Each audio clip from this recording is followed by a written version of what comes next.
I think he has a rough go of it over here. Whereas over there in boxing, he's one of the absolute best in the world. After seeing the Joshua fight, I think it's him and Deontay Wilder. I think they're the two best in the world. Dana, thank you so much for inviting us here to the PI, man. This is some serious setup here in Las Vegas. Pleasure. No, thanks for coming. I know you're a huge fan of boxing. You've been speaking about it quite a lot recently, obviously, with your relationship with Floyd for next year. Yeah. Tell us a little bit more about it and how that has come about. Well, I was sitting here in the matchmaking room, like I do every day, all day, and Ari called me and said, hey, you want to go to the game tonight? The Celtics are playing. So I automatically assumed it was the Celtics versus the Lakers, because he has incredible Lakers seats in LA. And it wasn't, it was the Clippers were playing the Celtics. So I was like, you know what? I'm going to go anyway. So he didn't have enough tickets. He only had 2. I needed 3, so I bought my own. And they ended up being next to Floyd. And, people saw us there and thought we went together. Yeah. But I bought the ticket. Floyd was like, this is fate, man. This is completely fate. And, we started talking, and we got a deal done that night, right there at the game. For him to come back and to fight next year, purely boxing with your involvement with Zuffa, or is it going to be crossover?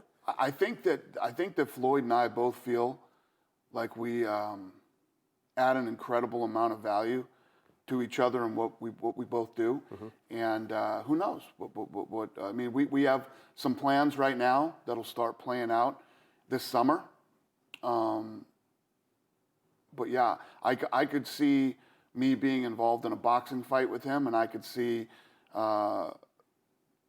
me being involved in a crossover fight with him. I think there's a lot of things.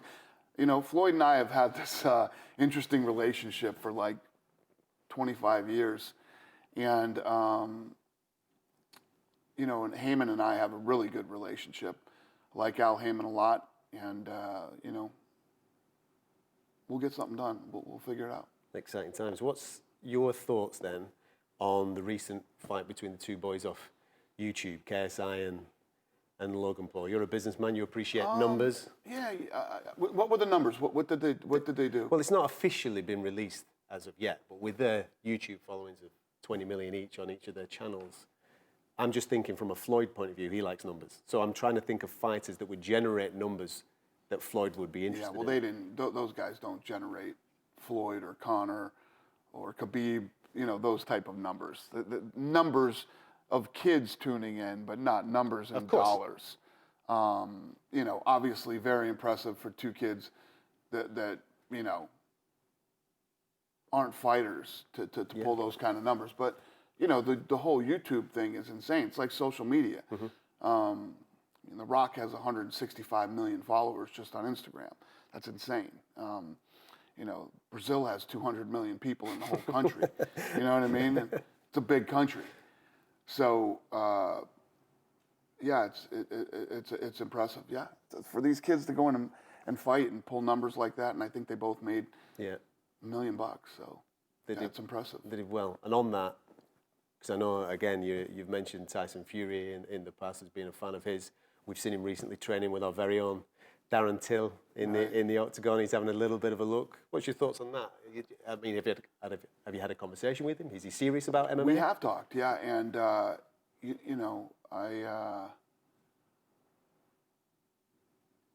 right now I see him. He's one of the best in the world, arguably the best in the world.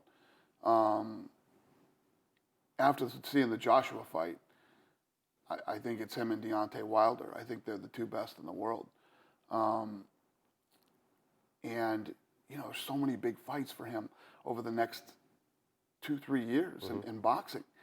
You play out the fights with all the the top guys right now, and there's a lot of money there, and those guys don't fight as much as MMA guys do. I could see that playing out over 2.5-3 years.